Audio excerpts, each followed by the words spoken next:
आज मी मुलांसाठी special recipe घेऊन आलेले आहे। जी रेसिपी तुम्ही मुलांना टिफिनला देऊ शकता किंवा सकाळ संध्याकाळ स्पेशल मुलासाठी बनवू शकता। नमस्कार मंडळी, मी वर्षा येवले माझ्या चॅनलवर तुमचं खूप मनापासून स्वागत करते। चला मग आजच्या रेसिपीला सुरू करूया। कुकरमध्ये मी थोडं तेल टाकून घेतलेलं आहे। तेल छान गरम करून घ्यायचं।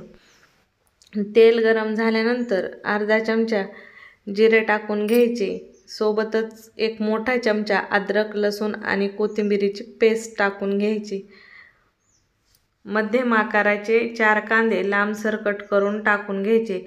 2-3 मिनिट छान कांदे लो टू मिडियम गॅसवर परतून घ्यायचे। आता मध्यम आकाराचा एक टोमॅटो मी लांबसर पीसमध्ये कट करून घातलाय। टोमॅटो जर तुमच्याकडे एक्स्ट्रा असेल तर आणखीन एखादा टोमॅटो घातला तरी चालेल।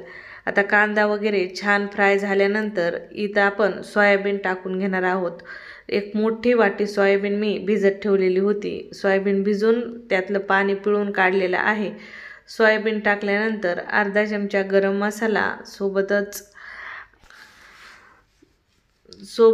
अर्धा चमचा लाल मिरची पावडर आणि थोडीशी हळद पावडर टाकून घ्यायची। आणि मोठी एक वाटी इथं तांदूळ धुवून घेतलेले आहेत। तांदूळ देखील इथं टाकून घ्यायचे। चवीनुसार मीठ टाकायचं आणि 2-3 मिनिट छान कुकरमध्ये तेलात तांदूळ परतून घ्यायचे। या पद्धतीने तांदूळ परतून घेतल्यानंतर जो आपला भात आहे तो एकदम सुट्टा सुट्टा बनून तयार होतो आणि टेस्ट देखील खूप भारी येते। या पद्धतीने मसाल्यामध्ये तांदूळ छान परतून घेतल्यानंतर मसाले तांदूळाच्या चहू बाजूने लागतात। आणि वरतून मी थोडीशी 2-3 हिरव्या मिरच्या कट करून घातलेल्या होत्या। आता इथं पाणी टाकून घ्यायचं आहे।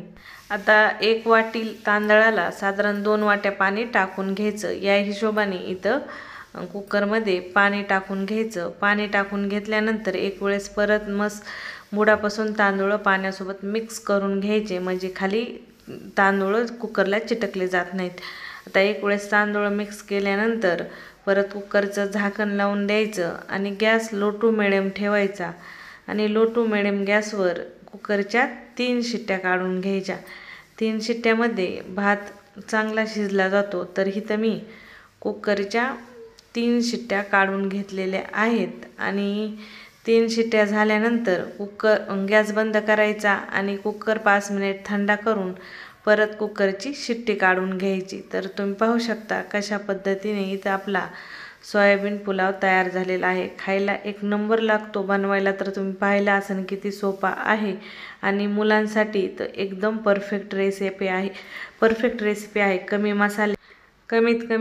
कमीत कमी मसाले आणि बनवायला अगदी झटपट रेसिपी। मुलं हा सोयाबीन पुलाव आवडीने खातात आणि टिफिनसाठी तर ही परफेक्ट रेसिपी आहे। रेसिपी आवडली तर लाईक शेअर नक्की करा। पुन्हा भेटू अशाच नवीन रेसिपीसोबत।